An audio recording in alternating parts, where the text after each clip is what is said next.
Welcome back to the Luminary Life Update podcast, the Whoop! I'm your host, Vague Luminary, aka Spencer, bringing you the hottest chair creaks and anything else related to what I'm currently talking about. So, here we are again. This is like the third episode in a row that I guess I'm just gonna have to say that I always feel so fucking like nervous and anxious every time I fucking start one of these. So that's great. That's great. For me, I kind of gotta break the ice. Once I get the ball rolling, I just kind of can't stop. But man, it's just so hard to get rolling. Anyway, welcome back. It is currently 2:39 a.m. November 6th, 2019. And this episode's gonna be a little weird because the last episode, number 5, came out. Well, it didn't come out on October 19th because I suck at uploading them quickly. But the last episode was recorded on October 19th, which means that there's only been about 2.5 weeks since that episode. Now, I did this thing where when I did the October 19th episode, last episode, I not only covered what happened in September, but also what had happened in October up to that point. So now I only have technically, like 12 episodes, 12 days of October to cover. So not much really happened, I'll be honest.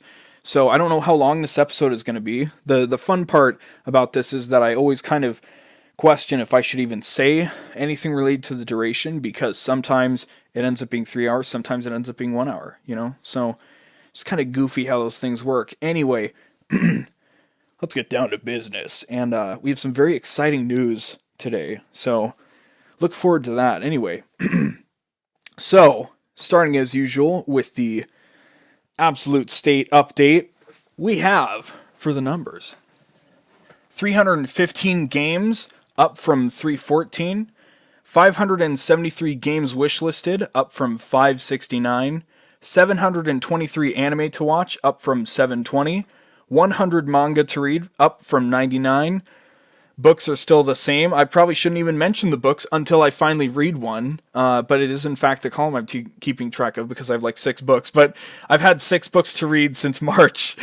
So I mean, it's been the same ever since. Anyway, total is at 1717, up from 1708. Quick little jump back. Back in June when I started the Luminary Life Update podcast, we were at 1598. So we've gained over 100 things on the list in these 5 or 6 months since I've started the podcast. So I'm just never gonna run out. Isn't it exciting? Anyway, so those are those fucking numbers. I kind of want to just like run through the episode, like I feel like I don't want to like just break the fourth wall like this and provide my own commentary while I'm like creating this content. I think maybe it's a little weird, but here I am, right? Better that than editing a video and then editing some kind of meta joke on top of it when it's like you didn't do that at the time, right? Anyway, so that's the numbers out of the way, right? We're up 9 from last month total. 9 in a month is pretty reasonable, We actually did make some pretty good progress actually in those 12 days, but it's not exactly completely positive progress, but we'll get there. Let me just take a little fucking sip of water and make sure I definitely don't fucking pause my recording when I come back, because that would just be absolutely fucking terrible. Nice little bit of water. I had a Rockstar earlier today, so I think I knew that I would have a little bit of energy and I might as well record the podcast today, because as time's ticking down to a certain event in a few days, I really wanted to make sure I could record the podcast before it, but I don't know when it's going up. So if it ends up going up halfway or like all the way at the end of the month, sorry, I'm recording it now on the 5th or the 6th. So there you go. Anyway, I got energy. I'm down. I'm down to clown. Honk honk. Anyway, the IRL update. Well, here we are, aren't we? Things are looking up with a smirk emoji written down here in my notes. So, what's up? Well, first of all, I want to preface by saying this is God. I could always go back and like make sure I redo things so that like I get my absolute best take of wording something out instead of like trying to re-explain something six times. But I prefer this weird, just train of mind, train of consciousness, train of consequences. You know, from how I'm speaking my language right now. Anyway, well, I guess I'll just be out with it. I'm getting the Death Stranding PS4 on the 8th. Yeah, it's fucking happening. Yeah. So, how did we get here? Well, what's the job situation? I still haven't looked or gotten one yet because, I mean, I know it'll be easy when I eventually want to go because I'm not a stupid average person. You know, I'm clever, I'm funny, I'll be nice to have it anywhere, even if it means fucking working at Wendy's or whatever, I don't really fucking care. Anyway, why is that? Spencer, how the fuck are you getting the PS4 and you still don't have a job? What the fuck are you doing? Well, because I'm in this transitional phase away from college into the workforce, or at least out of college until I find maybe someday a degree that I would like to pursue. Well, what happened? Well, I got some money from my grandpa, who had invested. It's not like an inheritance thing. He's fine. But he had invested in Boeing stock when me and my sister were very young. Boeing being a airplane manufacturing and designing company up in Washington, where I'm from. And I want to be as bold to say they're one of, if not the biggest, like manufacturer in the world of planes. I know there are other manufacturers, but I don't know. I don't really look into Boeing, even though Boeing's like a big deal around where I live. Anyway, he invested in the Boeing stock when me and my sister were very little, and now that it's been a bit of time, I'm 23 now. He just let the stock ride, sold it, and has bequeathed the money to me. Okay, so talking about money, never cool in any way, right? Especially for someone like me who's young and I don't have a job. I'm not looking to flex, and it's not even a massive amount either. It's not like I'm a fucking millionaire. It's not like I'm set for 5 years or whatever. All that I will say is that it's enough for me to get the PS4 and have a little bit of time to kind of rest a bit easier. So, I'm probably going to, well, I am going to get the PS4 in a couple of days, and then probably just ride around somewhere, maybe crack really hard down on my list, buy a bunch of Christmas gifts for people on Christmas. That's going to be great. Haven't been able to do that since 2016 when I had money, back when I was working. And then probably in January, I will start up the job search. Honestly, I probably have enough money to, God, again, this is going to make it sound like way more than it is, so don't assume it's anything more than like what you would need to buy a PS4 and like 5 Christmas gifts, right? Don't think it's a lot of money. And I know talking about money isn't cool, and I was kind of skeptical of how to bring this up in the first place, but it's related to the running meme of how is Spencer going to play Death Stranding when it comes out? And now we have the answer. So, yeah, I'm feeling really good about it. And that has been very funny because it's in a check format right now, and I still haven't cashed it. I've had it for a couple weeks now.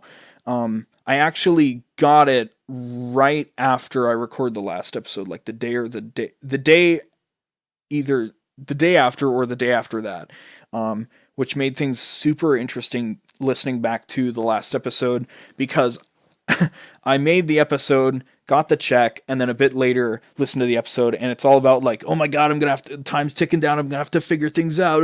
But now I've just been extremely lucky with how things have played out, and I'm not gonna fucking spend it willy nilly. Like I already know. I actually re-looked through my Steam wish list, and I found like 10 games that I would want to buy and play right now, but I'm gonna be clever about it because this whole time I've been away from the ability to buy new games. I've had the chance to kind of look back and be like, wow, I have such a huge backlog. I really don't even need to buy games, right? And this entire time, I'm the kind of guy that's very self-critical. So one thing I've always kept in my mind is that I can say that, and I can feel very strongly that that's what I'll do, is that I'll not even really worry about buying any games unless they're games that are like, I absolutely have to fucking play, which is where I put those 10 games at the top. But now, hey, when the money's usable, it's like, hey, am I gonna fall to the meme of buying 500 games and playing 20 of them? Who knows? Right? I mean, we've got almost 600 games on the wish list, so that's kind of like a fucking lot, dude. But we'll figure it out. I want to get Yakuza, Kiwami, and Kiwami 2. We'll talk about that a little later. I want to buy Sekiro. I want to buy the Mega Man Legacy Collections, and I mean, that's pretty much it, and a few other things that I've forgotten about. Oh, and Cyberpunk, yada yada, Doom Eternal, and Doom 2016 and Doom 3, which I still don't own Doom 3 on PC, which is really weird for me, because I'm such a huge classic Doom fan. I've just never played 3. I am interested in it. In fact, I torrented it a long time ago, but my computer couldn't run it, so I did, in fact, try it once, and I was pretty down to clown, except it was super low settings and it ran like garbage, so I'm not going to fucking play a game that does that, right? So yeah, we'll see what happens. I think how I'll approach it is I'll buy each game as I play it or whatever, instead of being like, well, I could buy like 5 of them. If they're on a sale, if I buy multiple at once because of a sale, it will be it'll be that like, okay, these are the next things I'm doing and let's make sure we fucking do them. So yeah, I've talked before about how my plan with new stuff is to play it and like watch it as it comes out and then just like instantly be able to return to the old stuff, because there's not enough of a constant stream of video games and anime put together that would keep me tied through an entire year, right? Which I'm very fortunate for. There's maybe like, on average, there's 3 or 4 games that I absolutely want to play every year, and maybe 10, including those 3 or 4 that I'm interested in playing when they come out. So 10 games a year. If we even say that's 12 games and it's 1 game a month, on average, a game takes maybe 4 or 5 days to play completely, right? And that's like the extreme average from a Call of Duty campaign that's 6 to 10 hours to The Witcher 3, which is like 70 hours, right? So yeah. So we're gonna see what happens, But the check isn't usable yet. So how am I getting that fucking PS4? Well, my dad, in his infinite wisdom, and I was really glad that he just did this for me, and I didn't have to really argue.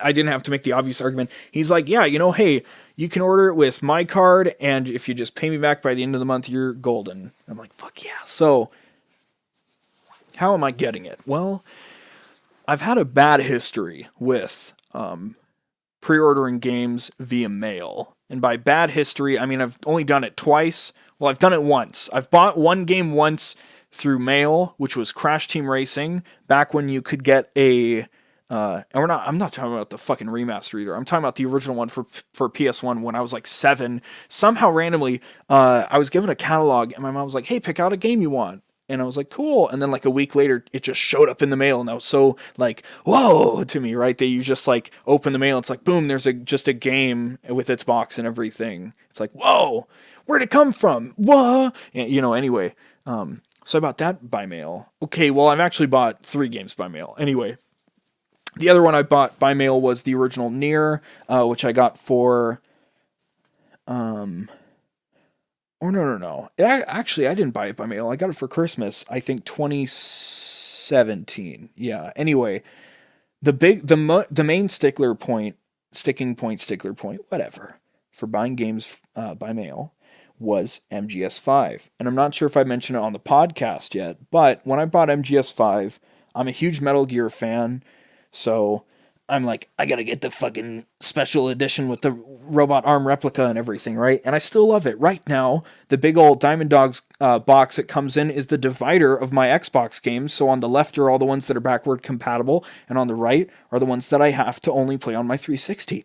How fucking big brain is that? Anyway, I pre-ordered it in August for my birthday, and it came out in the middle of September, I want to say, maybe November. I'm not sure.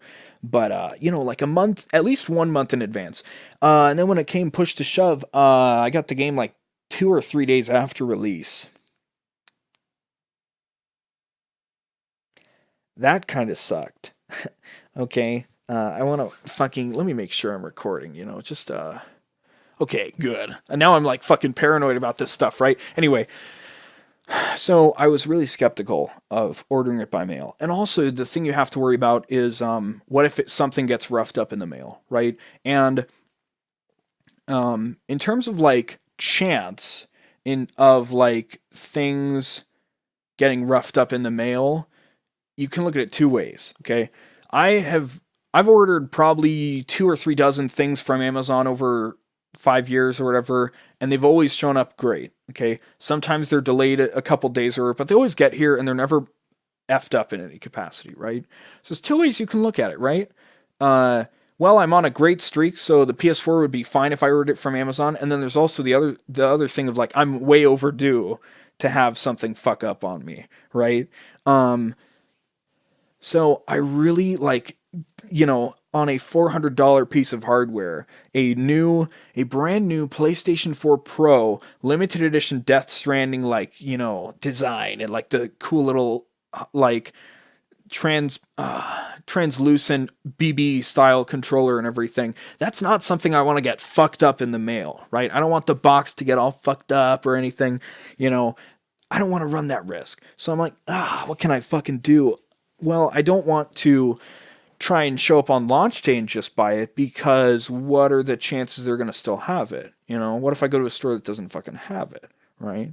So how do I do this? Well, of course, the grand meme is you can buy something online and then pick it up from the store. So I go to GameStop. GameStop's sold out.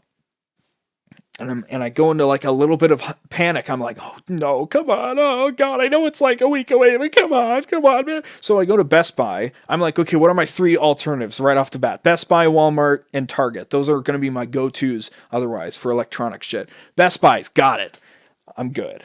I order it from Best Buy. I can pick it up from the store nearest to me, which is 11 minutes away. And Best Buy actually closes at 9 p.m. Now, the timing of everything, I don't even know if I had a note about all this Death Stranding nonsense. I probably did. Yeah.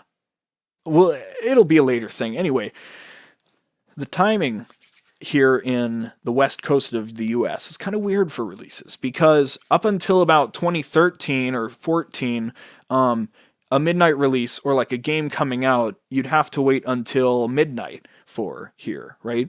But around 2014 or 15, Microsoft, and I think probably, I think everybody, just in general, Steam, Microsoft, and Sony, and probably Nintendo, I would know because I don't have a Nintendo console, but they're like, what's kind of dumb? The fact that if you live on the East Coast, you get to play the game at midnight, and midnight on the East Coast is 9 p.m. for the West Coast. That's like kind of fucked up, right? So they're like, well, how about we just make the game available at 9 p.m. on the West Coast? And everyone rejoiced, and now you can play it a little bit more than you would have if you had to like go to sleep normally and then go to your job or go to school or whatever after, right? So the game's available at 9 p.m. Now, how does that work into Best Buy? Well, Best Buy actually closes at 9 p.m. So am I really gonna just try and stay alive and sleep through that night and try and get it first thing in the next morning? No. You see, Best Buy is super Chad because they have this cool thing where if a game's coming out the next day, you can actually go to their store 5 or 10 minutes before they close at like 8:50, 8:55 and buy the game that would be out in 5 minutes directly when they close, and they'll let you walk out with it and everything. So I do get to get the super chat as early as possible. Like, genuinely, I don't even have to wait for it to show up in the mail the next day or drive up somewhere in the morning to pick it up from somewhere if I didn't already order it. I've got it ordered. All I have to fucking do now, all that's stopping me, it's not quite real yet until the money part's already dealt with. I don't have to worry about anything. All that's left is on Thursday night. Got to drive up there at 8:30, show up around like 8:40 and just wait and just be like, hey, I'm here to pick up my Death Stranding PS4 that I ordered. Here's my ID, here's my order number, and then just sit there and wait with my head in my hand, with my elbow on my knee, just like, any second now. Hand it over.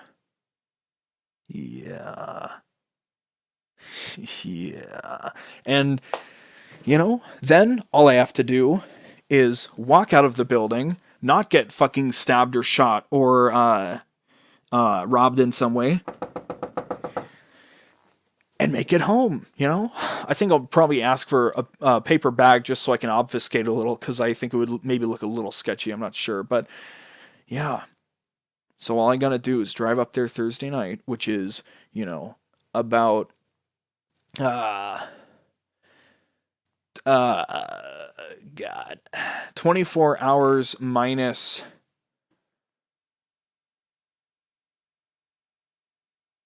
No, it's about, whatever, it doesn't fucking matter, the math isn't worth it. All I know is that I gotta get up there just before closing, show up, hello, here's my ID that I always have on me because it's also my driver's license like any average citizen, and here's my order number, give me my fucking game console, drive home safe. I'm not gonna speed either way because that'd be the worst thing. Not only to maybe crash and cost even more money getting this thing, or die, even worse, not even being able to play it, or, getting pulled over for speeding or anything that would cause me to lose any time, getting home around like 9:05, 9:06, and then I'm going to just fucking close Discord, close Steam, close Twitch, and then I'm just going to put on some Frank Zappa and just calmly and peacefully put my PlayStation together.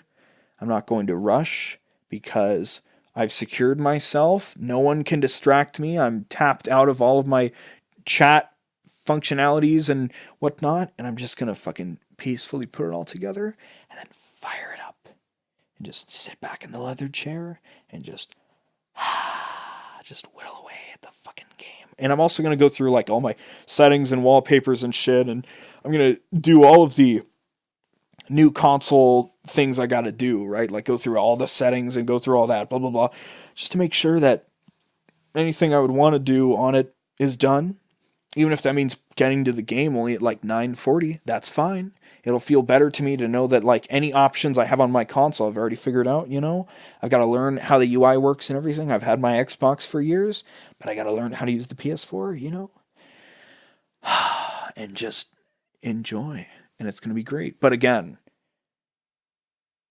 all the hard parts are done, right? Making sure I can get a thing at release. I also had to call the store because the order itself says it'll be available for pickup on release day, but on their website they say, for special games or we do, early release events. So I had to call and be like, yeah, so Death Stranding's listed that I could pick it up early, but the order says it's picked up on release day. What's up with that? And they're like, oh yeah, you'll be able to pick it up early release. And I'm like, fuck yeah! So, oh man, I'm fucking hyped. So that's the IRL update. I've been working on setting up a banking account somewhere, and I just keep hitting these little bumps in the road that just keep delaying it a bit. But I'm totally on track. I know where I'm gonna go, and then I'll have my money, and we'll see if Spencer holds on to all of it for longer than a month, or if I just say, well, it's time to knock out those 400 games on my Steam wish lists. I know. I'm going to try not to buy any PS4 games immediately, because if it's just a Death Stranding machine, that's fine for now. There are other PS4 games I want to get. There's like 90 games on my PlayStation Network wish list, and it's about half PS3, half PS4. So I have plenty of reasons to get a PS4 in the first place. It was just a matter of getting the push and shove to actually finally get it. One of them being, I or some of the games on the wish list being the Yakuza games, including the Fist of the North Star Lost Paradise Yakuza-ish game, because it's made by the guys that did Yakuza, so it's basically a Yakuza game, but set in Fist of the North Star.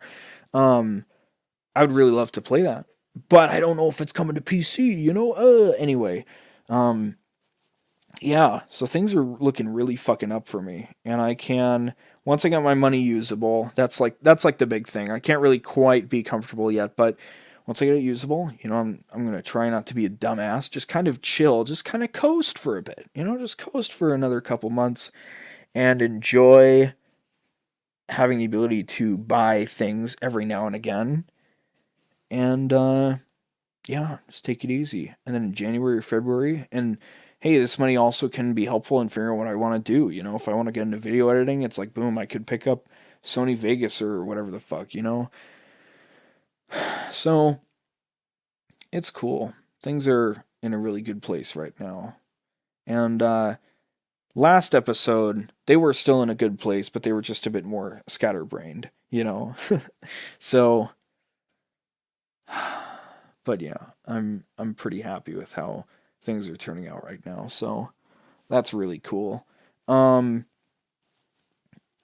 the IRL update. I don't think there's anything else really notable in the IRL section, because it basically went from, oh my god, oh, the time's ticking down, he's got to get a fucking job, to actually I don't. Because now I can relax for a little while longer. So, yeah, how cool is that? Anyway, bringing you the chair creaks that you've come to love from my content. It's time for What Did I Finish? Well, finish being a perhaps misused word this time, because the 4 items I'll be talking about here actually are the Red Faction series. All 4 of the main games. I know there's like at least one spin-off, Red Faction Battlegrounds, whatever the fuck. I completely forgot about it while I was playing through all of them. Anyway, well, Red Faction as a series. I'm just gonna spoil you up front and give you the quick rundown, and then I'm gonna go deeper into each game and my thoughts on them. So, I originally played Red Faction Guerilla, which is number 3, in 2010, I believe, and I really liked it. I think it's a kind of almost like a modern classic, because it's just a lot of fucking fun blowing shit up and watching buildings fall and everything. I really liked it. So, as time passes and I eventually get my computer and I find out that the original 2 Red Faction games were first-person shooters that had just, you know, smaller scale versions of the destruction physics seen in Guerrilla, I'm like, oh, cool, I'll check those out. And the 4th game, Armageddon, is like Guerrilla.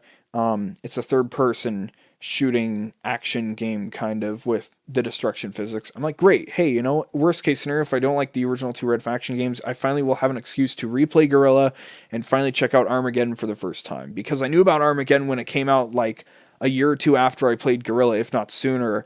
And I was like, damn, it'd be cool to play another fucking Red Faction game. But here's the big spoiler, okay? Red Faction Guerrilla is the only good Red Faction game. Okay, now I know that sounds really fucking harsh, but goddamn, I dropped every other Red Faction game at some point or another. Okay, so let's go over these, right? Red Faction 1, I dropped after... Oh, I should have left my Steam open, I guess. I'll just fire it up on the website so I can see what my times were, because that's going to be, like, really fucking useful. Let's see.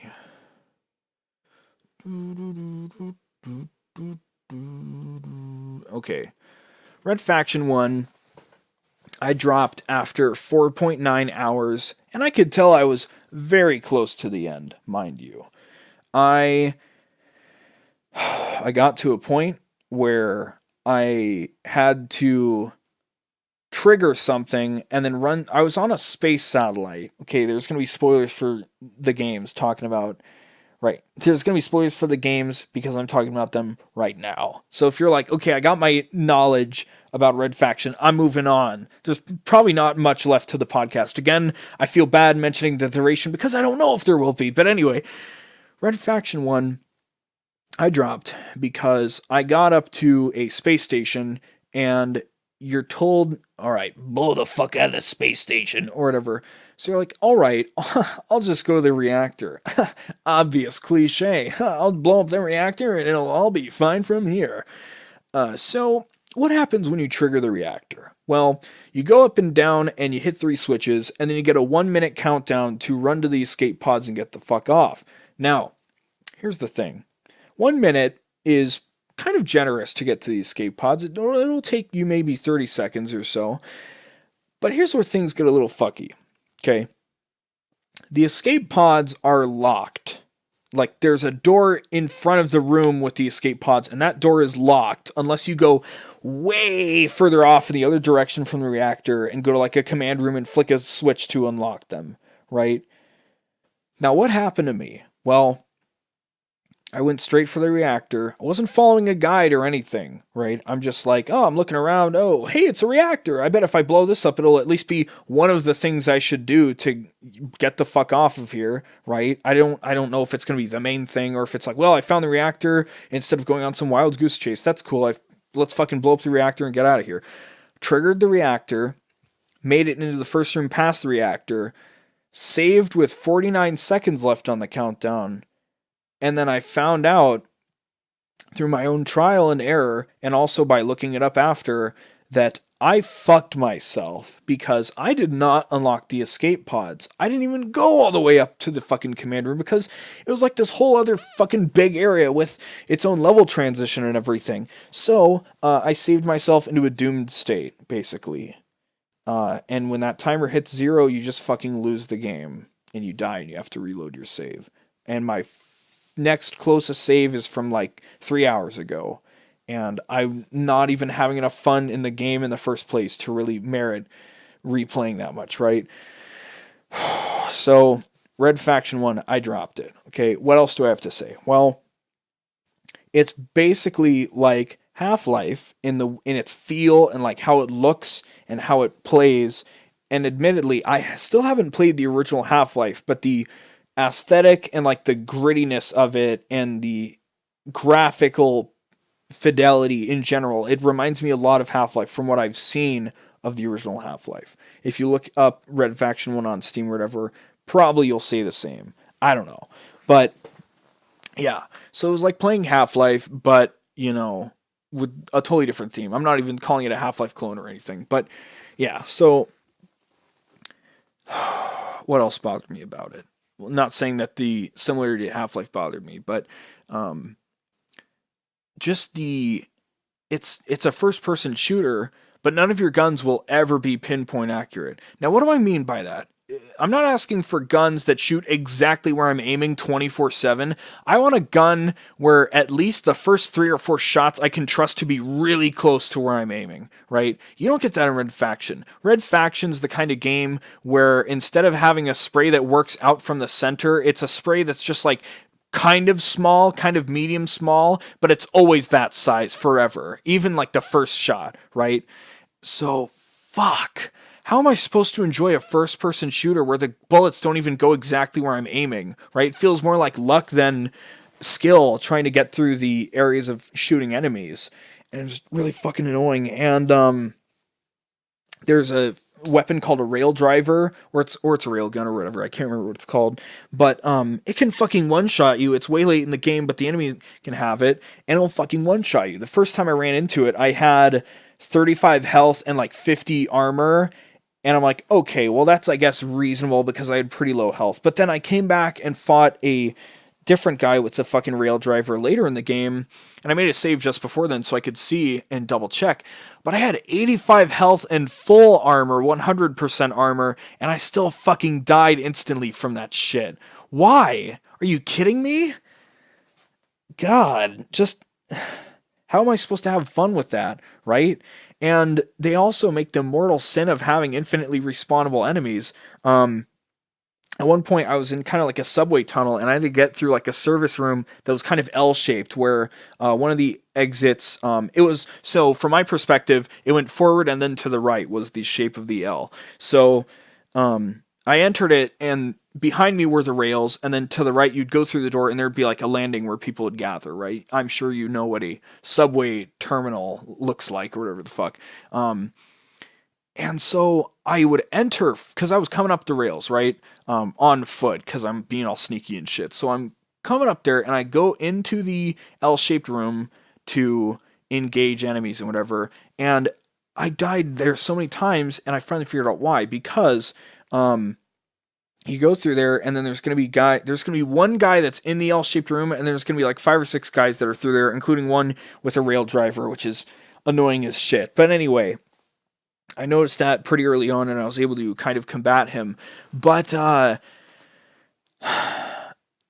the infinitely respawning enemies started to happen. So what would happen? My strategy quickly became, you know how like if you're playing a difficult game with saves or just any kind of like quick repeats, you're gonna like figure out an optimal strategy, right? Where you're always gonna do a certain path. When I play, the first 5 or 6 levels of Doom, I've played them so much that I know exactly what I'm going to do. I know exactly how I'm gonna play through that level every time. If you play Hotline Miami, you got to figure out the level first a bit, but then once you know it, once you're on your 30th death on the same floor, you know what you're doing in that first stretch of time, right? And I think that's kind of a cool part of gaming that nobody really talks about. But anyway, my strategy became enter the L-shaped room, gun down that guy, and then just barely open the door so I can take out a bunch of those guys and then take a step back to heal. Well, a guy would come in from behind the door where I came in, so I'd have to turn around and shoot him, and then at that point my brain read it as the AI is going from the landing area, getting onto the tracks, and then walking over to flank me. But that's not what fucking happened. They were spawning guys there. Do you want to know how I know? Because if I was in the L-shaped room and then I left completely, like if I backed out so that it goes forward and right, I'm looking at from like the way I entered, and I back out from there. If the door closes completely when I leave, it spawns somebody in there when like as soon as the door fucking closes. So then when I re-enter and I think it's safe, or I'm just trying to get back in there, there's a guy in there. And that would happen every time, and I tested it like 10 times and it always fucking happened. And I just fucking despise that, dude. Like at first I thought it was, well, somebody ran in there to like take the position, but no. It always happened every time the door fucking closed.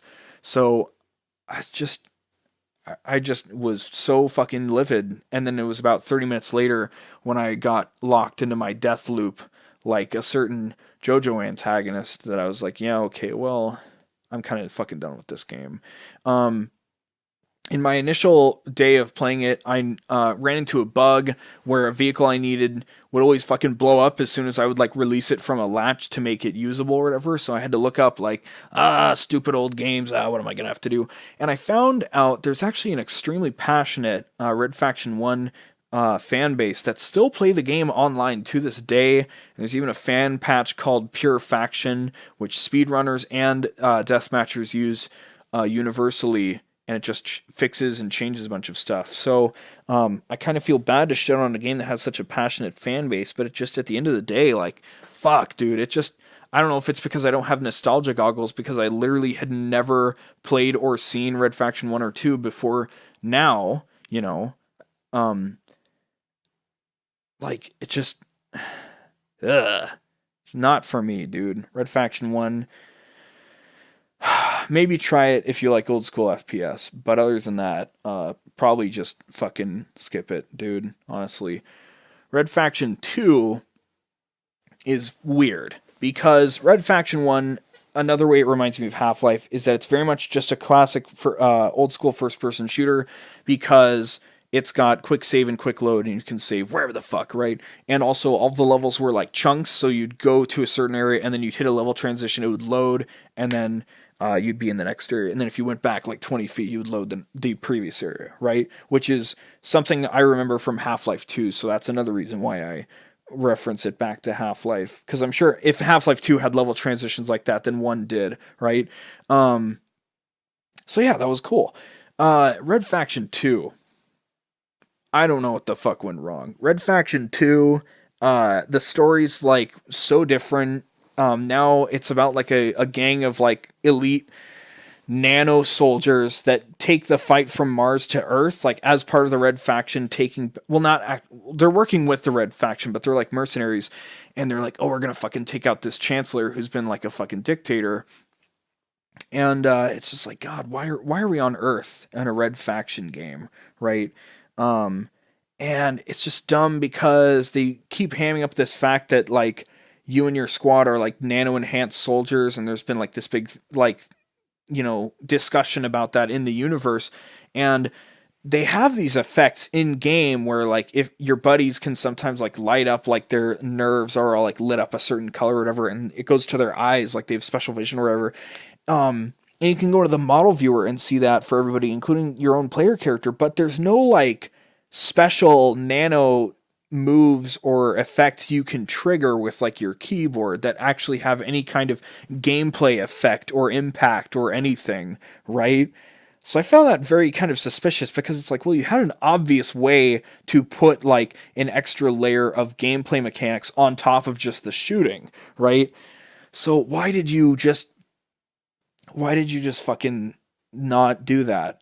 I guess maybe in 2003 or 4, whenever the game fucking came out, maybe, nobody had thought about that. But my go-to example in terms of like a game that knows its standard shooting isn't quite interesting enough, so put more stuff in, was Jedi Knight 2 Jedi Outcast, because man, you start playing through that campaign, and at first it's just shooting, but then you get a lightsaber which has all its own fucking shit to it, and then you get force powers on top of that. So then you can, if you're shooting at people on a ledge, you can force pull them off and make them fall into a pit or something.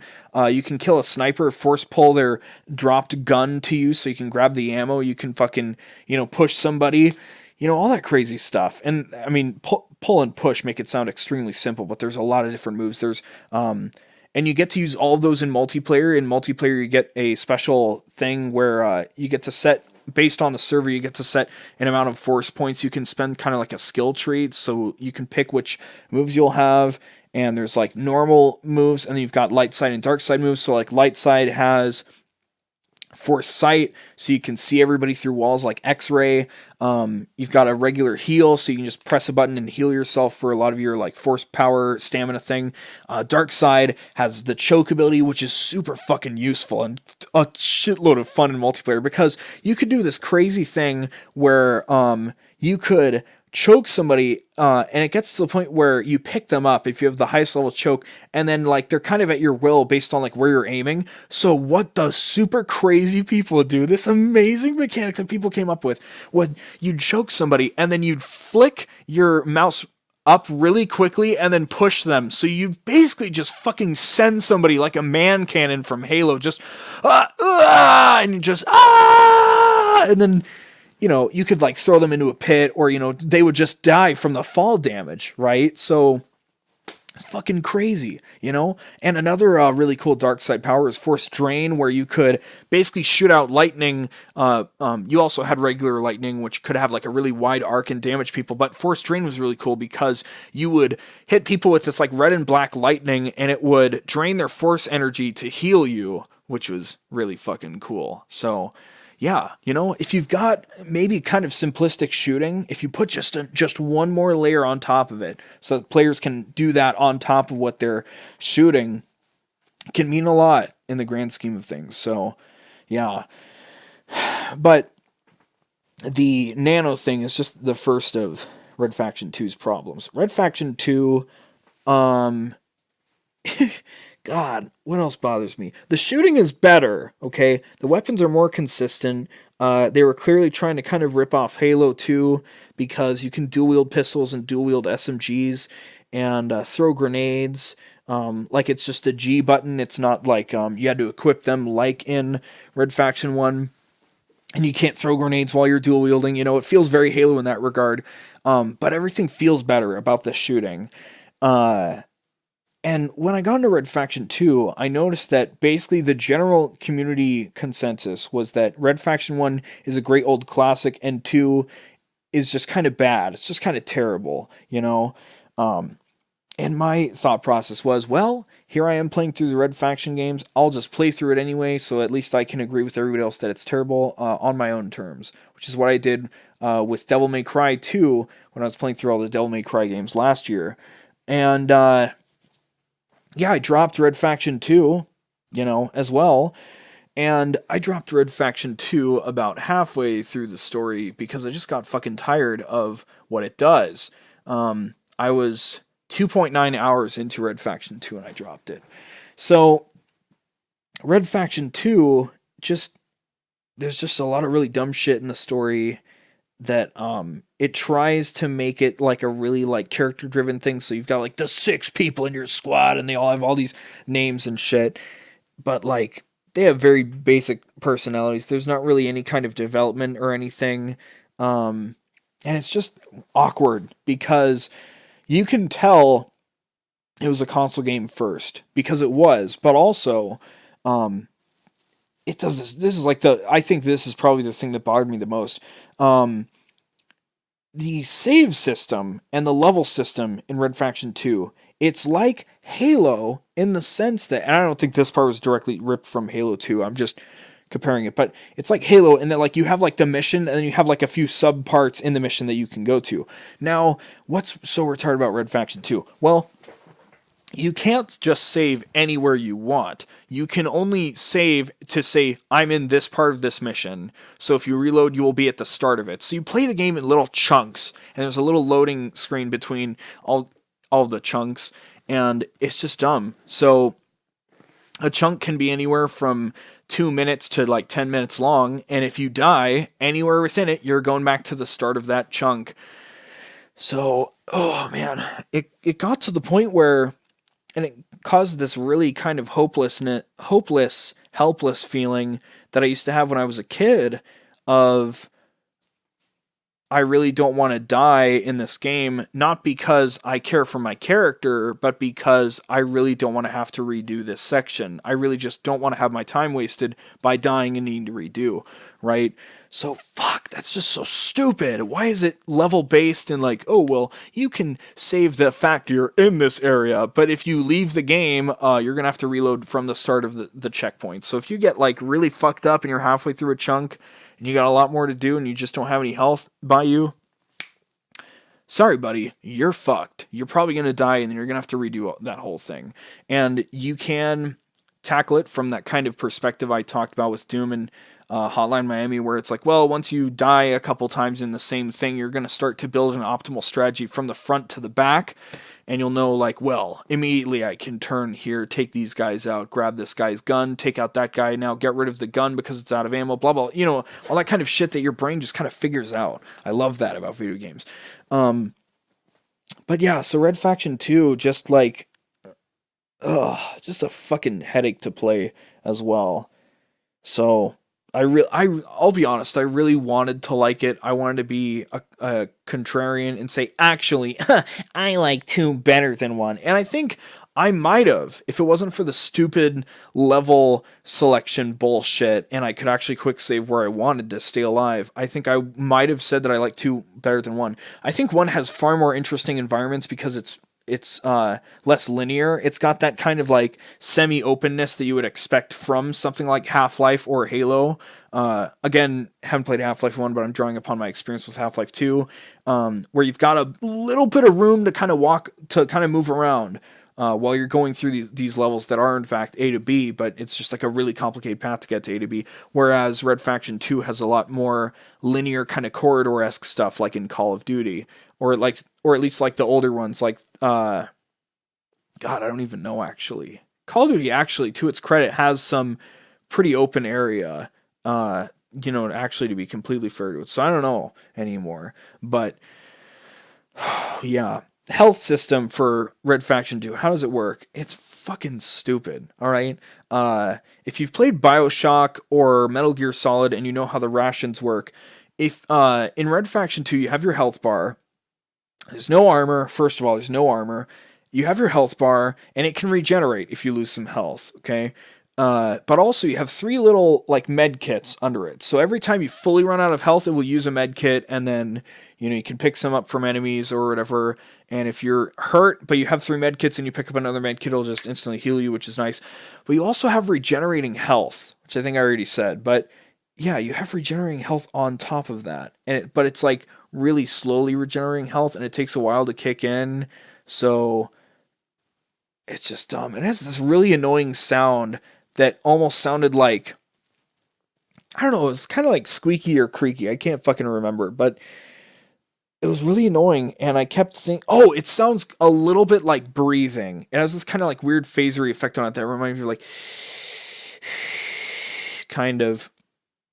And I just kept thinking, like, what the fuck is that sound? Is that part of the music? Where is that? It took me until like 3 hours into the game when I eventually dropped it, like just before, and I'm like, oh my god, that's been the regenerating health sound this entire time. God, that's annoying. So yeah. Also, to its credit, okay, one little point of goodness, it has a little bit of a morality system where it's like, don't shoot civilians, and if you can, help out your buddies to get like some morality points, and that manifests in you get like three different endings based on if you're good, bad, or neutral. So at least there's that. At least you feel bad. You get a little slap on the wrist if you shoot a civilian that's just like in the combat zone, right? So it's just kind of fucking dumb. Red Faction 2, it's super fucking not amazing. So again, I think this is something that, like, if people grew up with it, if I grew up with Red Faction 1 or 2 or both, I'd probably love them at this point in my life, because I could see it very easily appealing to people that are younger, or just in general, just if you were there when they came out. I'm sure Red Faction 1 when it came out was absolutely fucking mind-blowing. It just doesn't hold up to me. And typically I'm somebody who's really cynical and bitter towards people who talk about like games not living up or anything like that, or things not like living up to modern standards or things like that, because I'm like, well, I mean, you should on some level consider, what would it be like if it came out at that time, and I always keep that in mind. But you know what still holds up? Doom. Doom is older than I am, and Doom still fucking holds up. Now, admittedly, I play it with source ports, to give me mouse look, but I still enjoy vanilla Doom. I don't need brutal Doom or, whatever, generic mods that will just pair with anything really well.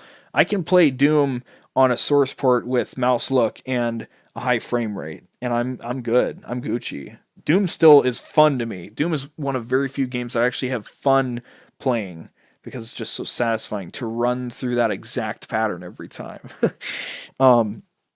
So yeah, it's not a matter of just the game not holding up, because other games still fucking do. And I think I was ultimately aggressive with my dropping of Red Faction 2, because I just want to get back to Red Faction Guerilla, which still holds up.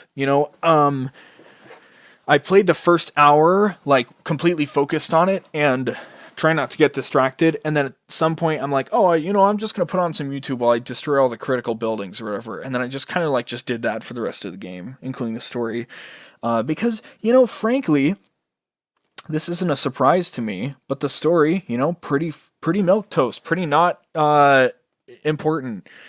So I would say probably do pay attention, just if it's your first time playing. But, repeated playthroughs, you don't really need it. So, yeah.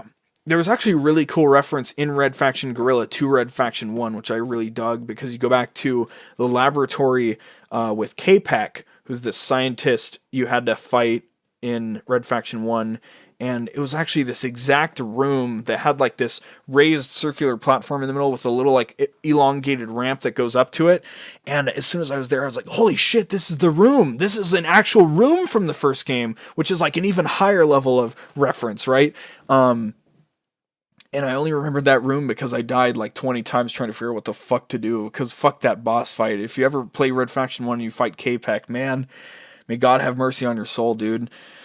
But yeah, so that was cool. But Red Faction Guerilla, like anything you really, really like and can't really find many issues with. I mean, I don't really know how to explain it other than that, like, it's just really fun. Red Faction Guerilla, I think, is a game everybody should play, and it's just a lot of fun to just blow shit up and have a good time, right? So, I replayed through it. I didn't go 100% because it quickly went from...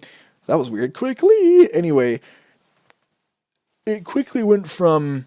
Yeah, now that I'm back on Remastered Edition, I'm going to 100% the game because I never did before, into... Yeah, I don't really care anymore. Because I started blowing up every single critical building, you know, and then I would get the control of the sector down, and then I could just do the story mission. So I was just blitzing through the game, right? And then when it came to do all the side stuff, like Transporter, where you have to like drive a vehicle back to a safe house within a certain period of time, or like Demolitions Master, where it's like you get a limited set of tools and you have to blow up a structure, not only with what you're given alone, but also in a quick amount of time. I knocked out the first few Demolitions Masters really easily, and you know, all this other stuff. And then I got to my first Transporter, and I took like 6 cracks at it, and I was 2 seconds off the pro time every time. And after that, I'm like, you know what, all right, I don't fucking care anymore. Fuck you, Red Faction Guerilla. Fuck you. So, otherwise, I probably would have gone for it. But, yeah. Anyway, Red Faction Guerrilla is cool. I finally had the chance to play the DLC, Demons of the Badlands, which is just a tiny little, like, expansion thing that doesn't add on to the main story, but it's like its own standalone thing, kind of like Far Cry 3 Blood Dragon. And it's kind of interesting because it's a little bit of a prequel where you play as one of the side characters for it, and the story's really kind of throwaway. And I paid attention to the story. I did the good thing, and I turned the volume back up and, you know, focused on it while I was playing through the like 3 or 4 story missions it has. But it's really not anything crazy. But they give you fucking, right off the bat, they just give you all of the weapons and gear you should have, and then as you play through the story you unlock a couple more. But what was really crazy was that I believe at the end of Guerrilla, if you max out your explosive charge capacity, I think you can carry 30 or 32, and in Demons of the Badlands you can carry fucking 50, which is like, whoa! So that was crazy. And then when you finish the story, you get a super Gauss rifle, which fires 3 Gauss per shot. So you just do insane damage. Like, you can just blow the shit out of buildings with that. But I didn't really need it because I had already destroyed every critical building in the DLC as I was finishing up the story mission. So, you know, I fired it around for about a minute, and then I'm like, okay, cool. Ooh, I wonder if that's in the base game now. And then it wasn't. And I was like, fuck you. Why did you give me this cool, overpowered weapon to use in the DLC that I'm now done with, and I couldn't just come back to the base game and just have fun with and fuck around with, you know? So, thanks for that, guys. But yeah, so I'm going to take another little sippy sip. This brings us to the unfortunate current genetic endpoint of Red Faction, which is Red Faction Armageddon, which, to quote Noah Caldwell Gervais, is aggressively mediocre, which is exactly how I feel about it. Now, what's interesting is Red Faction, all 4 of the games, despite the weird like trajectory it's had, where 1 is really good, you know, our release, 2 is really bad, and then Guerrilla's amazing, and then Armageddon's bad again. Though Armageddon isn't as bad as 2, it's just kind of, anyway. They're all developed by the same company, Volition, which you may know from the Saints Row series. So, Volition's 2 babies that they've always had control over, like Bethesda has had control over the Elder Scrolls forever, and they only just, you know, recently got control of Fallout. But, you know, Volition's 2 babies are Saints Row and Red Faction. So there's actually even a Saints Row 2 DLC that references Red Faction, and you can get like a Red Faction Guerrilla vehicle and outfits from it. But anyway, so how did this fucking happen? How did they fuck it up, and then they made a good game, and then they fucked it up again? What's wrong with Armageddon? Well, it goes from being a third-person open-world sandbox game into a third-person completely linear shooter action game. So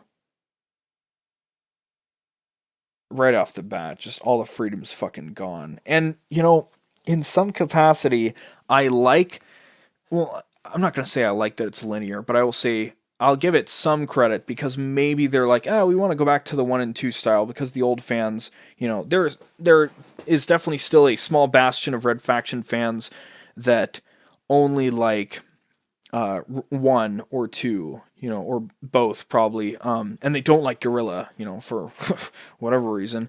But so Red Faction Armageddon is completely fucking linear. I don't know why. I don't know who thought that was a good idea. Another problem, the story. Let's talk about the story. So it's 2 generations after Guerrilla, and the Red Faction has reclaimed the planet of Mars, I believe. Some cult rises up and they're like, we're gonna fucking blow up the terraformer that is keeping Mars inhabitable. Inhabitable, not habitable. I guess it wouldn't habitable and inhabitable be like the exact same word. That's kind of strange. Anyway, so the game just opens like it's a military game and you're getting flown in on a fucking helicopter with dudes shouting at you about the mission briefing, and you're like, oh, we gotta fucking do this, oh, blah, blah, blah, blah, blah, blah. And then you get in there and there's a little bit of a twist, and then the terraformer's fucking destroyed, and you're like, oh shit, now we gotta fucking, the cult leader pulls a fast one on you, and you end up in the caves. And in the caves is where you will spend most of the game for the rest of it. Now, I only got, let's get the exact number. I only got 1 hour clean into Armageddon before I fucking dropped it like the other 2 games. Oh, man. Armageddon, man, how do you fuck this up? So, the main character gets tricked in the first, like, section, right?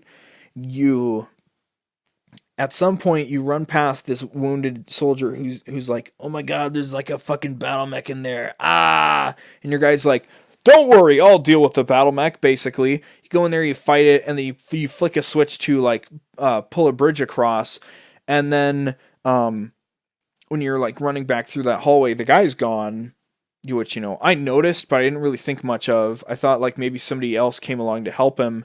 And then like you get to the bridge, you cross it, and then a cutscene triggers, and they're basically like, your buddy's just like, yeah, so have you seen anybody while you're here? And he's like, oh, I saw a wounded friendly while I was there. And he's like, there's no other friendlies in here. We're the only friendlies. And he's like, oh, fuck, that was the guy. That was the cult leader disguised as blah, blah, blah. So the cult leader fucking, like, EMPs the terraformer. And here's where the really big lore question comes into question, so to speak. In Armageddon, you just have on you this cool little device called a reconstructor. So you just hold down the middle mouse button and it'll just start rebuilding shit around you. So, you know, linear game with destructible buildings, you're probably going to actually need that because, what would we want to have, like, you know, maybe creative ways to blow up things and not have to worry about putting them back because, anyway. Why couldn't you just use that on the terraformer? It's not like it has the inability to rebuild complex things because you literally, one of the main objectives is you're in there and the cults like blew up 4 turbines that are like powering something, and you literally rebuild the turbines from scratch with your nano reconstructor thing, like fully powered like electrical turbine things that have like goofy looking sci-fi metallic parts to them. You know, they look like they're out of fucking Halo, and you're just like, oh, let me just walk over here and just, and they're rebuilt.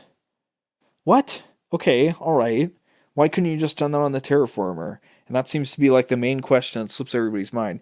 Anyway, and then it's like a few years later, and you meet the guy and he's like, yeah, well, blah, blah, blah. You find out he's now running odd jobs as a like excavator kind of thing, or like just doing odd jobs for people to get paid and live his life in the caves of Mars, because now it's just in the fucking caves, right?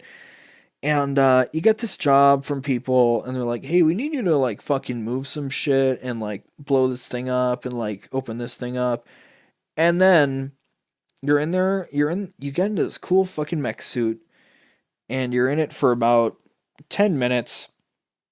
You blow up this big crystal looking thing, and then before you know it, it reveals there's a bunch of fucking alien motherfuckers down there. A bunch of weird, creepy, crawly guys that kind of look like the Flood evolved forms from Halo 3. And guess what? The guy who's put you on the job is the cult leader. It's the fucking cult again. Even though it's been 3 years later, it says a few years later, which, a few is at least three. A few is like 3 to 5. So how has it been 3 years since this cult leader fucking blew up the terraformer and nobody's done anything about him? And how do you get tricked again? Like, it's bad enough that you get tricked once. You didn't have to get tricked twice by the same guy, right? God, that's so fucking stupid. And then at that point, my brain's like, yeah, you know what? I'm not even going to give this game any respect. I'm going to just try and run through as much as I can, only kill people when I actually have to, because it's a linear game, so I can just run straight forward and get to the next area that I need to be. So I did for a while. And then I just noticed that it's pulling the classic, like, I guess kind of like a Metal Gear thing, where you get like 7 to 10 minutes of gameplay and then you get like a minute or two of cutscenes. But here's the big difference, right? Metal Gear has an amazing story, and Armageddon has a absolutely retarded story that I've already made clear based on being tricked by the big baddie twice. The same guy gets tricked twice into like a big fuck up twice, right? And now you're fighting aliens. You're not fighting people anymore. The entire namesake of the franchise, Red Faction, is from the base game. It's it's a double meaning, right? It's supposed to be the Red Faction because you're on Mars, which is the red planet, so it's about Mars. Ooh, it's about Mars. Oh, because Mars is the fucking red planet. You're the Red Faction. But also because you're workers that are being oppressed by this corporation, Ultor, and there's like sick experiments happening on the miners and everything. So it's the Red Faction. You're rising up against the oppressors. There's a lot of communist imagery all over the franchise. And now you're not even fighting people anymore. You're fighting fucking aliens, right? You don't see any motherfucking people anymore. Why? Why am I fighting aliens in a Red Faction game? It's not about Red Faction anymore. It's so like, who the fuck thought that was a good idea? They just basically turned it into Dead Space, but more action packed instead of horror based. What the fuck? Why? Why am I fighting aliens? Why was my protagonist tricked twice? Like, it wasn't bad enough that like the terraformer shutting down could have also awakened the aliens that were in like the caves of Mars. What the fuck? Are you kidding me? Why does it have to be why are there two openings to the game that are both like a segment of gameplay for like 10 or 15 minutes and then like, oh fuck, big plot twist. And then you're running through the areas because you're like, God, this game's fucking terrible. I just want to move on. And you just fucking hit a cutscene, and they're all, of course, because the game came out in like 2010 or whatever, they're all pre-rendered in like 720 or 480p, so they look like garbage. They're pre-rendered cutscenes, right? They look like garbage, which is not anybody's fault, to be fair, but still, they just look like garbage, and you're just assaulted with them every like 5 to 7 minutes. It just felt incessant, and I'm like, I don't even care about the story in the first place. Why do you keep telling me all this shit? And just, God, it's just really fucking frustrating, dude. Why is Armageddon? I'm kind of okay with it being a linear game. If it had good set pieces, you could make a good linear game, but it's not, and it doesn't. Or I should say it doesn't, and it's not, right? Fighting aliens with your fucking reconstructing nanite thing that can't fix the terraformer. That didn't even really blow up. The guy, you see him holding this device that sends out a shockwave, but it's not an explosive. He didn't commit suicide to blow it up. He like EMP'd it because there isn't like, it's not like a chunk of it just gets blown up and like removed from existence. It's just got like EMP'd or something like that. God, what the fuck? What the fuck is Red Faction Armageddon? This whole time, I'm like, well, if I don't like 1 and 2, I'm sure I'll at least like Armageddon because Armageddon's bearable. And it just, Oh man, it just God. Holy fucking shit. What were they thinking? God. And now it's been, 7 or 8 years since then. And THQ was like, yeah, well, Red Faction Guerrilla had good reviews and it performed okay, but it didn't quite reach expectations. And Armageddon really didn't reach expectations. So they were like, yeah, Red Faction's fucking dead for now. And then THQ went under and they were bought by somebody. So somebody owns the Red Faction rights and they remastered the correct Red Faction game in Guerrilla, but remastered edition supposedly has a bunch of bugs that were actually fixed in the original game at some point. So I'm not entirely sure of the quality of the remaster, but at least it's a way to get the game on modern consoles, which is nice and appreciated. Now, to be fair, me saying they made the right choice and remastered the correct game is also a reference to Noah Caldwell Gervais' video on Red Faction, which I watched as I went through each game just to kind of get his feelings on it and just kind of double check, like, what do I think, right? That makes it, wow, that almost makes it sound like I'm a brainless NPC that just listens to what other people says, and that's my opinion, but it's not, because he really likes Red Faction 1, and I don't get it. It's not great. So I just wanted a different opinion, right? And none of my friends, I think I maybe have a couple buddies who've played Guerrilla, but other than that, nobody's even probably fucking even considered playing the original couple games, So I just wanted a voice to hear someone else's opinions on, right? So yeah, Red Faction's a big fucking meme. I would love to see them make another Guerrilla styled game, and I'm pretty sure when they do make another one eventually, because video game franchises are like movies in the sense that, like, a franchise can always be rebooted, I mean, Tomb Raider, you had the original games on PS1, and then you had a bunch of games in like the PS2, Xbox, GameCube era that were probably a reboot of their own in some sense because they changed the fundamental mechanics. In the first like 2 or 3 Tomb Raider games are almost like inseparably the same in terms of how they look and their presentation. But then you have like the modern ones with Rise of and like Shadow of and the 2013 Tomb Raider. So, but on top of being able to be infinitely rebootable, graphics are just going to improve over time, right? So there's that too. That you'll always be able to make a flashier game or like a more complicated game in the same series. So when they do make another Red Faction, I'm sure they'll do Guerrilla because Guerrilla's the one that everyone fucking looks upon fondly the most.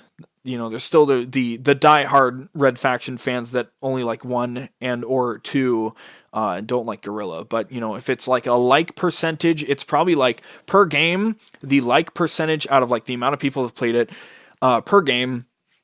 Red Faction 1 probably like 60-70%, 2 probably like 30%, Guerrilla probably 80 or 90%, and Armageddon probably like 60 or 70%. So, I mean, those are just rough estimations, but yeah. So I'm looking forward to it. Right now, Volition is working on an untitled Saints Row game. We don't know if it's a reboot or if it's a sequel or what the fuck it is, but I'm pretty fucking stoked about that. Hey, I like Saints Row quite a bit, so looking forward to that. And hopefully, if that goes well, they'll get the freedom to either make more Saints Row content or a new Red Faction game, because I'm sure there's probably somebody in the studio that's dying to make another Red Faction game, or at the very least, some of their other properties, because they don't just do Saints Row and Red Faction. It's just that's their modern output, and they've got a bunch of older games that they've left high and dry. So that's the big Red Faction meme. I'm pretty generally demoralized with how the run through the series went. I really wanted to like those games, but it just didn't fucking happen. So it's frustrating. If you want to play Red Faction, play Guerrilla, and if you like old school first person shooters, maybe play the first game. Other than that, though, avoid 2 and Armageddon like the plague. They're just not fucking worth it, dude. They're really not. And Armageddon, Armageddon wasn't terrible. It was completely playable and it was pretty flashy too, but it's just, I don't care if I don't like the way it's presented and how things are playing out, right? I don't care if you have a flashy game where the story doesn't make any fucking sense, because that's going to bother me way more than whatever the gameplay is, you know? So yeah, Red Faction, I hope you get better, buddy. I really don't like seeing you in that state. Not a good note to end on, that's for fucking sure. But I'll at least look when they make another Red Faction game. If they're like, if in interviews or like previews they genuinely say, yeah, you know, Armageddon was a weird idea, but you know, we're trying to take things back to the guerrilla style with this game, then I'll be much more interested, right? But in the meantime, if they announce Red Faction, it'll just be kind of like a, all right, hey, cool, all right, yeah, that sounds good. And then hope the reviews don't fucking bomb, you know? Anyway, let's take another little fucking swig of water. So the only other couple things I want to mention, presumably pretty quick, would be I'm kind of into Yakuza because that's cool. And I played Yakuza 0 back in September of last year. September and August, because it just came out on PC. I had a friend that was telling me like forever that like, oh, I think you'd really like Yakuza, but I could never play it because I didn't have a PS3 or PS4. I finally played Zero from a friend's like Steam library, and then I bought it myself. And Zero's a fucking great game. And immediately after it finished, I'm like, damn, I really want to play the other games, but they weren't on PC yet. So eventually, they released Kiwami 1 and Kiwami 2 in February and May, I believe, respectively. And Kiwami directly translates to extreme, and what they are actually is just basically remakes with the modern technology. And also, some content gets cut along the way, but there's also like plot fixes and other stuff. So, you know, maybe some Yakuza purist will say, you gotta play the original ones for the fucking PS2, but I'm fine with just playing the remakes. So, I've actually, my friend who I played Yakuza Zeros from their Steam library, is way more into Yakuza now, and he played Kiwami 1 and 2 when they came out, and he's just ecstatic, and he's also picking up a PS4 for Death Stranding, and he's also really hyped to play the other Yakuza games that aren't on PC yet. But I'm finally like into the idea of the Yakuza series, because I saw randomly like 2 seconds of out of context clan creator gameplay from Kiwami 2. And what that is and what it looked like is it's basically tower defense where it's a top-down thing where enemies will pile into lanes, and you have people standing around that will just start beating the shit out of them as they come up to them. And I was like, Jesus fucking Christ, I forgot how ridiculous Yakuza is, and I didn't even consider this could be a thing. So now, like, it's been a year, and I'm like, yeah, you know, hey, I really want to play Kiwami 1 and 2, but it's kind of been on the back burner. Now it's like, fuck, I want to play the fuck out of those games now. So those are probably going to be my focus after I feel done with Death Stranding.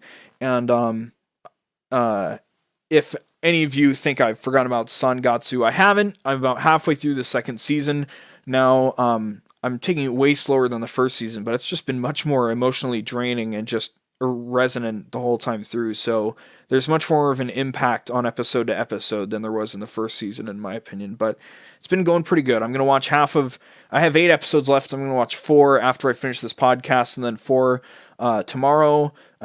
Today. So I'll have that done just before Death Stranding comes out, so I can start it completely clean.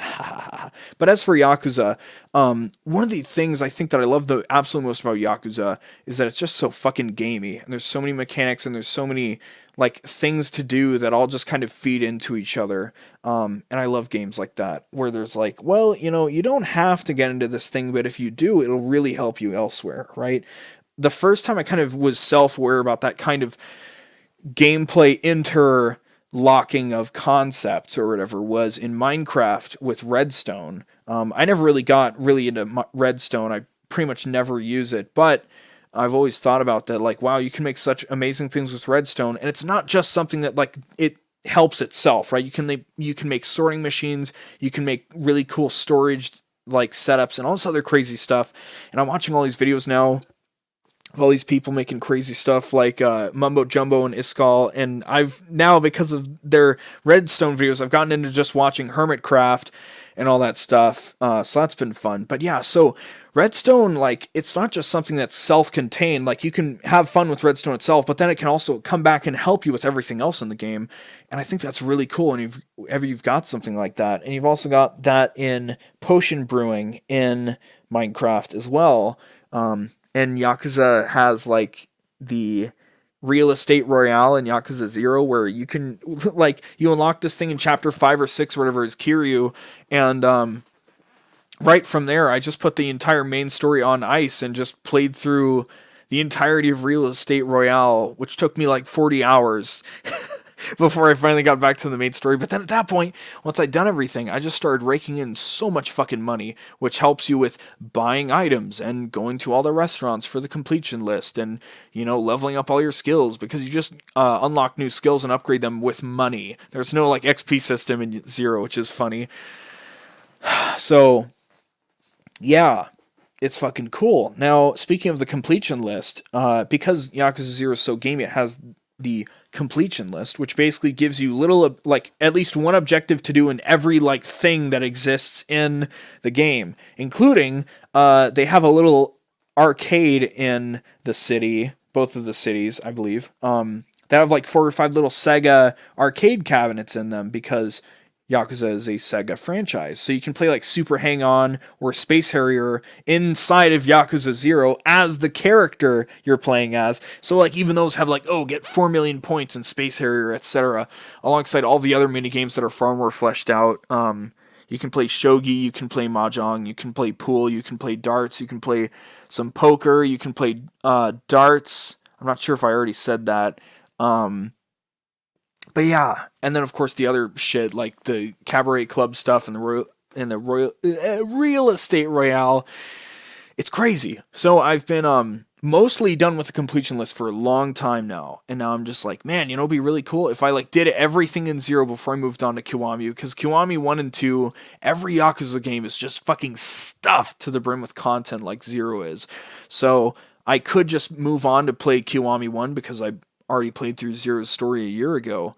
But I kind of want to, you know, I kind of want to do everything in 0 just because I can, right? And I don't know how much I'm going to regret that if it takes me like a month to finish things in 0, and it takes me like so long to finish things in Kiwami to move on to Kiwami 2.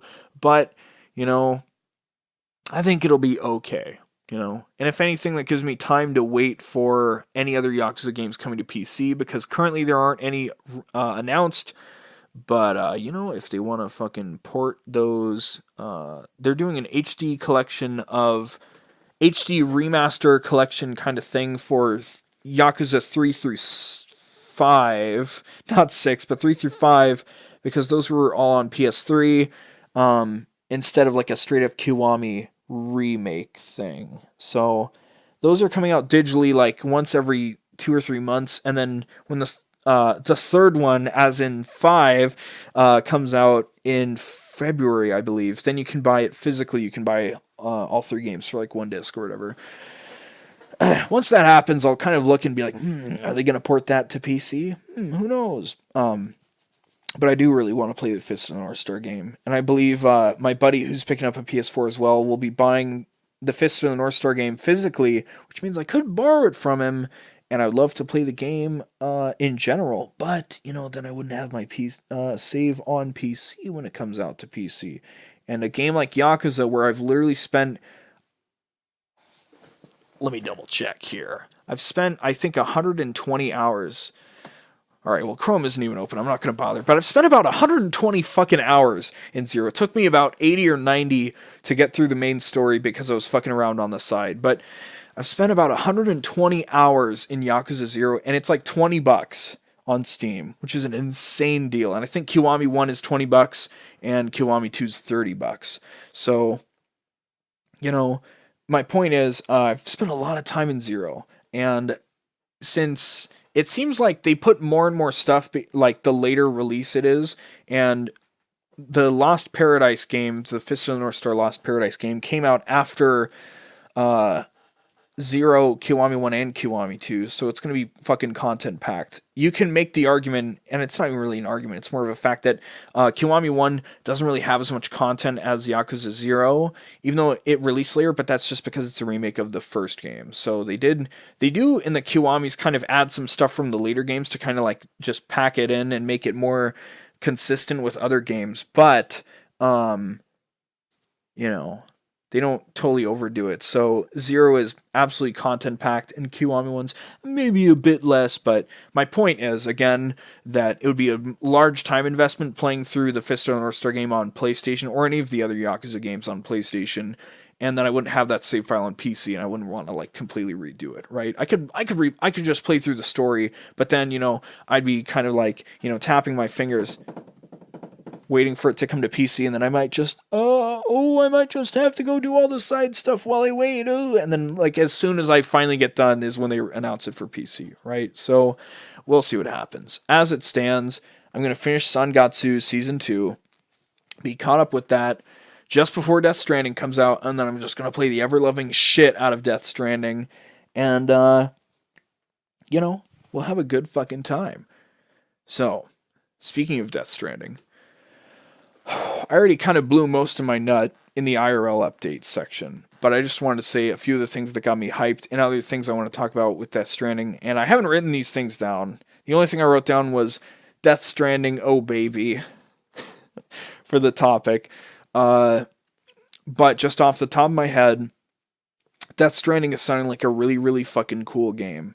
And beyond any kind of Kojima worship, I'm a huge Kojima fan, he's such a meta guy that, he could release a terrible game and my brain could somehow twist it into being some artistic message, right? So I'm trying to be pretty self-aware about whatever happens with it, but just the way the gameplay's looking, I finally got to see the gameplay sessions from the Tokyo Game Show because IGN actually put them up English translated, which is great, and there's so much in that game.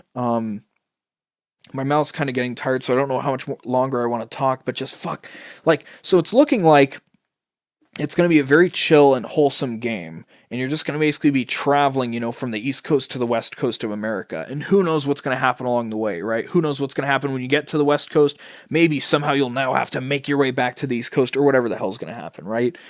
But you're going to make your way from the East Coast to the West Coast, and the main path, based on the briefing trailer, is like in the center, like in terms of like verticality, it's like in the center of the span of the United States, which is really interesting to me, because does that mean that like if you go up to Maine in the top right corner, or Florida in the bottom right corner, or up in Washington where I live in the top left corner, are there going to be like extra goodies there? Like what's going to be there? I'm really fucking curious, right? And so you're going to go like from area to area, and every time you get to a new area, there's going to be some kind of delivery you'll have to make, which will then allow you to connect somebody to the network. And then once you connect somebody to the network, your strand is connected to everybody else. And now you see items and objects that other people have left behind in that area. So we knew that like if you build stuff and you leave like a ladder behind, other people will be able to use it. But it's really fucking clever because in terms of making sure the balancing is right, it's not too easy or too hard. It's not going to be too easy because the stuff other people leave, you won't be able to see or use until you connect to the area. Sorry for the burps. I don't know what that is. But anyway, if somebody leaves behind like a bike, like a motorcycle, or like a ladder, it's like, oh, well, that's going to make it fucking easy. You don't get to use it until you connect the area. So the challenge will always be there on your first playthrough, or if you like play it again a second time, right? So it's like, wow. It's like, even if you play it a year from now, it's not going to be like the game's going to be like a haven and it's going to be a cakewalk. No, you're still going to go through the exact same difficulties everybody else did, which I think is awesome. And then in terms of making sure it's not too hard, in terms of like people griefing by putting buildings where they shouldn't be, or just like ugly placements of things, you'll be able to delete other people's stuff from your world, and it will just delete it from your world. So not only can you make sure it's impossible to be griefed, but also it's not going to fuck up anybody else's experience at the same time. So Kojima's just a fucking genius. His first time in this like direct multiplayer kind of game, obviously, even though it isn't direct multiplayer, but I mean, like, Metal Gear has never had direct multiplayer in its core narrative, right? It's always been a side mode in Metal Gear Online. So, yeah, it's just, he's fucking brilliant. Oh, he's fucking brilliant. So, it's just going to be awesome. And if players travel a path enough times, it'll turn into like its own like little path, like a dirt path, and turn into a road. And like you can build a bridge over a river, and whoever, like, it's a group project that people have to donate materials to, and whoever donates the most materials gets their name on it. And then you can donate more materials to upgrade it, and it's like all that gamey shit. Just give it to me. Just give me all that gamey bullshit. That's what I want. And then the twist is, because of the rain, that it's called timefall, that causes things to like acceleratedly age and like go through the cycle of life and death really quickly. If you've paid attention in the gameplay trailers or anything, that's actually going to degrade buildings. So if you're not maintaining the buildings are just going to go away. Like, it's not like if you play the game a year from now and you start connecting things in the early areas, they're going to be just built out city utopias. That's not going to be how it is at all. It's going to be based on whoever the fuck is still around keeping those things maintained, So it's crazy though. Like, I really look forward to, like, my end game plan is to oh god, and there's even like automated bots that you can send out that you can be like, hey, robot, take care of this order for me, and they'll just be like, all right, dude, and you'll load up the cargo and they'll just start walking over to where they need to be. That's awesome. So you can do technically multiple orders at once, but obviously you're probably going to want to do areas you haven't been to or connected yet yourself, right? But if it's like, I'm in Florida and I just came from Washington DC, I can spare a robot to go up a bit north to do something in an area I've already connected, right? But that's just fucking sick. So my end game plan, not only do I want to connect every inch of the map, which is going to be terrifying because the map's fucking massive, but also I just want to complete the story and then just hang out in Washington, just in the top left corner, and just be like, yeah, I'm far away from the story. I'm just kind of chilling, just kind of seeing what's up. Some part of me is like, oh, I wonder if there's a really good shotgun down in Texas, because you'd have to go pretty far away for it. But yeah, it's just like, it looks so fucking amazing. And I think it's going to be really divisive because I think its appeal is somewhat niche, regardless of how mainstream its appeal has become and how like hyped up it's gotten. So I think some people will try to tear it away and say that it failed, because it's probably not going to attract too much of the casual audience, because it won't have non-stop action or like just have lots of action. I think for the most part it'll be a very chill and wholesome experience as you kind of explore the landscape and figure out what the fuck you're doing, because there's also survival elements to it. But I think it'll be really wholesome in the fact that you can help people out and build stuff and contribute materials and just kind of help people along with their own journey. And maybe at some point you get tired and you go back into the early areas and you just make sure that it's extra kind of padded out for people that are going to be passing through, I think it's just going to be incredible. I think the story beats are probably going to be pretty few and far between as you get to place, but just the gameplay, just the straight gameplay looks honestly amazing to me.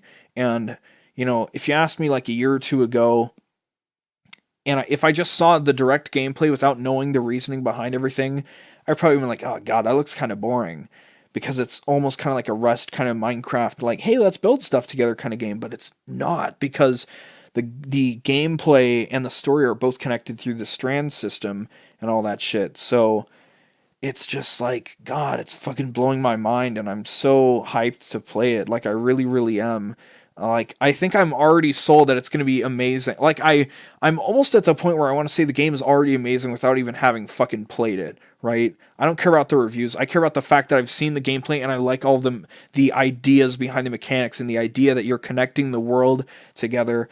And I think despite the fact that a lot of casual players probably won't even finish the game because it's probably going to be a fucking massive, lengthy game, I'm really happy that it's level, I know that somewhere there will be somebody who, for them, Death Stranding will be their entrance to art, you know?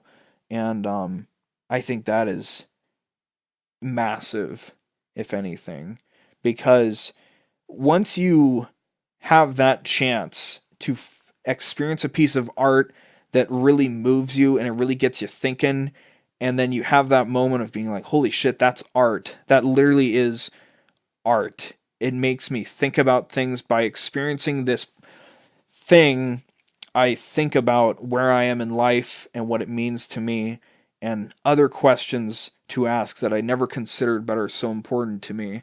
And for me, it was Evangelion that got me into art. And it was from there that I was then able to play Metal Gear like the next year after, and then really appreciate the games instead of just looking at them for their gameplay. So, you know, I think that's going to be something really special to a lot of people, because Red Dead Redemption 2, I think for some people will do it, but it's not super artsy so much as it's just a really, really, really well done kind of mature story. I'm not trying to tear anything away from Red Dead Redemption 2, but Kojima is definitely in the land of art than the land of entertainment, so to speak. And I'm fucking stoked, because I think whatever happens in the story, I don't really understand the story except the base premise that, like, hey, we need you to get from the East Coast to the West Coast, motherfucker. I don't know what the story's gonna say, but I think the gameplay alone with the strand system and connecting everything together is like its own kind of message. So, man, it's gonna be crazy. I'm so fucking stoked. And again, every other hard part's done. You don't even need PS Plus to play it, even though there's technically asynchronous multiplayer going on. You don't even need PS Plus to play Death Stranding. So all you fucking need is the box, the PS4, the box, and the game itself, and a controller, and the cables and a TV and a power supply, and probably a place to live, and food and shelter and probably clothes. But I mean, like, on top of the normal stuff, all you need is the box and the game. So, man, I'm so fucking stoked for it, dude. Like, my excitement is off the fucking charts. And it's going to be a great ride there, because today it's now 4:16 a.m., so I've got a few hours left of daylight, which is plenty of time to watch those 4 episodes of Sangatsu, and then play some Yakuza 0. And then I'll be hanging out with a friend tomorrow, watching some more Evangelion with him. Finish Sangatsu, play some Yakuza 0, and then just go to bed and make sure I wake up around, like 6 p.m. Make sure I'm not groggy. I don't want to drive while I'm tired. That would be terrifying. But yeah, fuck, it's going to be... Oh, man. It's so close. It's so fucking close. There's 3 hours left of today. I sleep. Well, roughly 3 hours left of today. I sleep, hang out with a friend, finish a show, play some more game. I sleep. I get up, take a shower, do what I need to do to prepare things, and then I go fucking get Death Stranding. That's what my immediate fucking schedule looks like. And I'm really glad I recorded this episode before Death Stranding comes out, because I wanted to... I don't know. It's going to be interesting, because if I record... Well, I will record the next episode next month. So the earliest the next episode will be recorded is December 1st. But that's going to be so far away from when I played the game, right?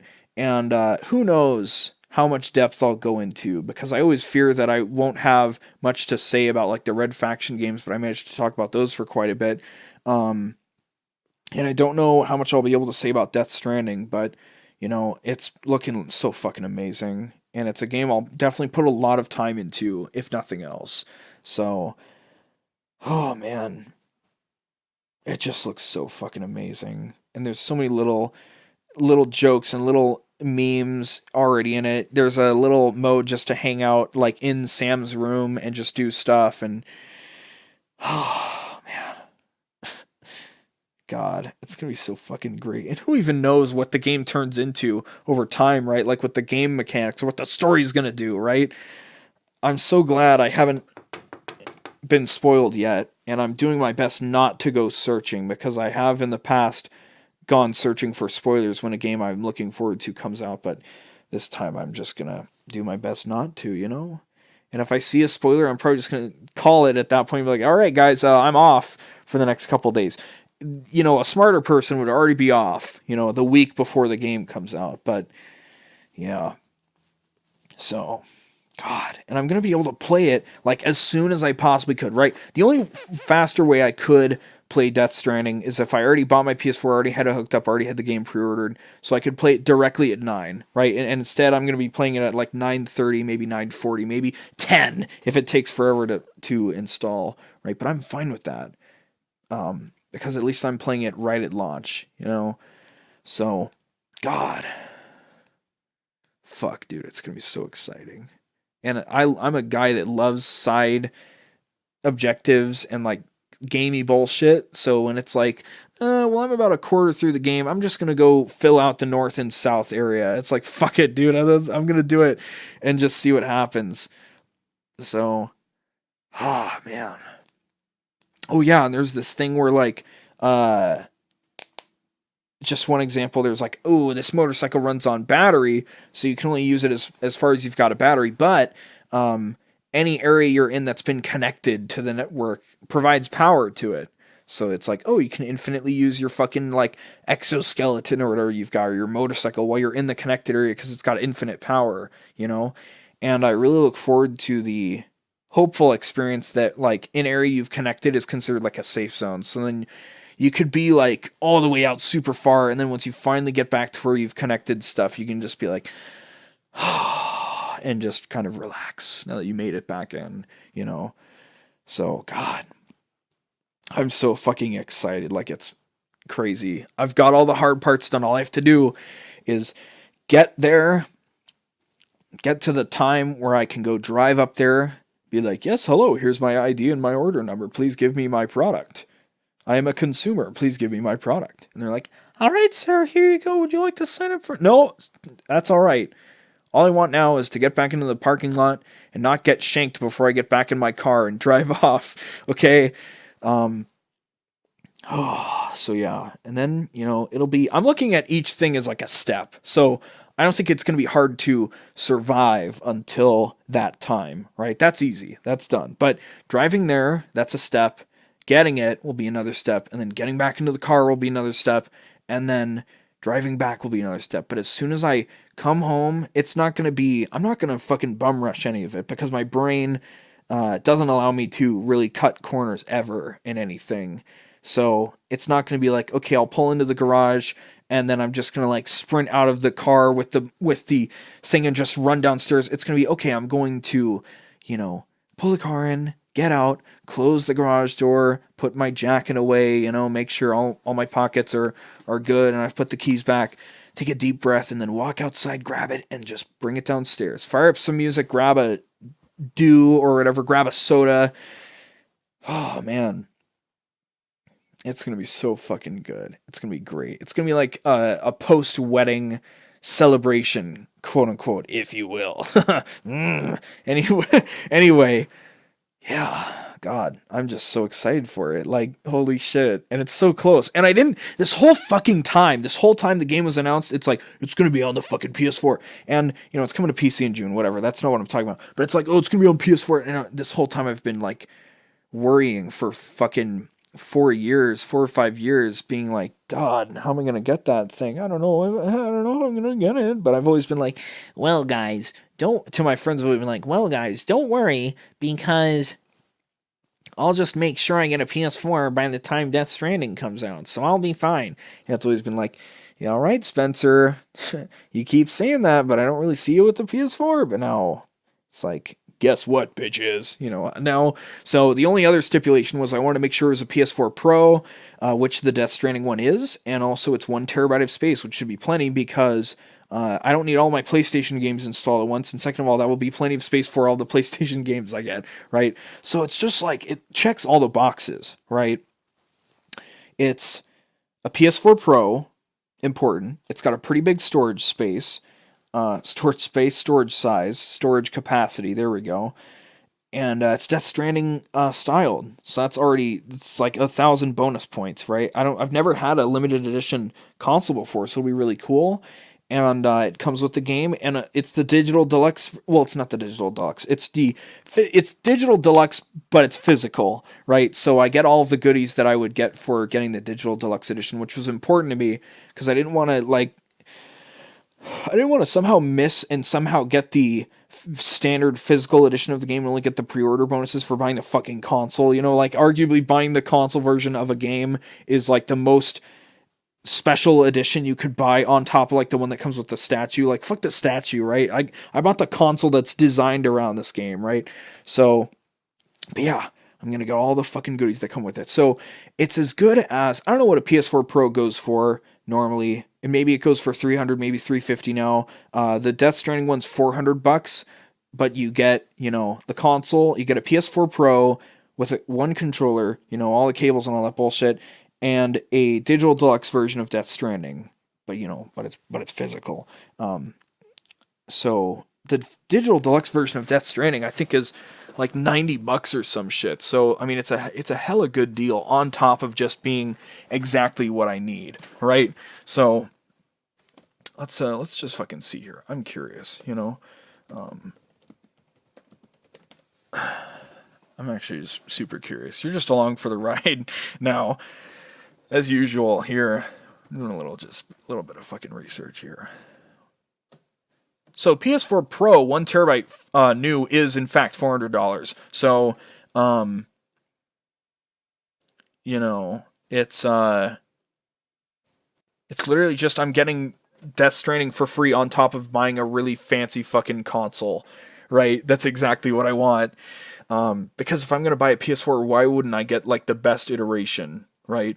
So it's gonna be funny because now, I'm just looking at these screenshots. Now my PS4 is gonna be more powerful than my Xbox, and you know maybe I'll feel a little weird about it, but it'll be all right. It'll sit next to it, and it'll be a nice, fucking grand old time, and yeah, you know. Oh man, I'm so excited. What's the fucking digital deluxe version go for? Collector's edition, digital deluxe special edition. What are all these fucking editions? Oh, collector's the fucking physical one that comes with a briefcase and everything. Digital deluxe is what I would get, and this is oh, it's a nice picture. What does it cost? $80. So I'm saving $80. Basically, this is amazing. I'm paying $400 for a special edition of a console that also comes with a game and all its digital goodies. You know, all like the alt color gear and like bonuses to get like a little head start. You know, all that stuff. I love it. Right? Give me a little give me like a little extra better gun at the start of the game. Let me just have a little head start over all those normies. Right?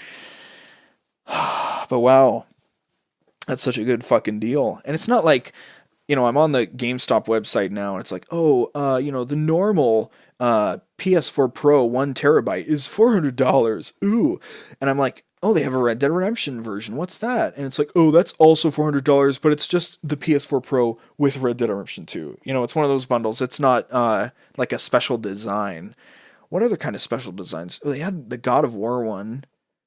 That was a special design. I can't get it new anymore, only pre-owned. Monster Hunter World, no image. Star Wars Battlefront 2. Ooh, that did have a special version. Can't get it new anymore. Kingdom Hearts 3. Ooh, that's fancy. That's fancy as hell. Really like low resolution picture, but I can tell it's fancy. Glacier White. Ooh. Oh, you know, another thing, the Death Stranding PS4 is mostly white, so that's my fucking aesthetic. And then it's got black handprints, and then within the handprints are like white cutouts of like the continents of Earth, which is a sick reference to, you know, like, oh, it's about connecting the world, you know.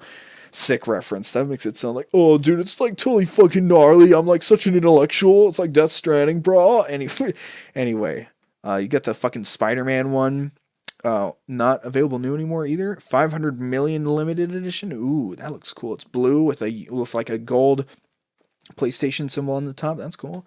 Oh, and it's also 2 terabytes. Oh, so it's a little more expensive. But anyway, yeah, you know, gonna get the best possible PS4 that exists, right? The PS4 Pro, like in total Uber chat. I don't even have a 4K TV. If I was an absolute madman, which I'm not, fortunately, I'm only a little bit of a madman, I would buy a 4K TV just for this game, but I'm not.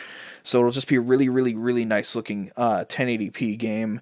Again, limited edition PS4 Pro 1 TB, Death Stranding, with all the fucking digital goodies. I'm so fucking excited. I'm so fucking excited.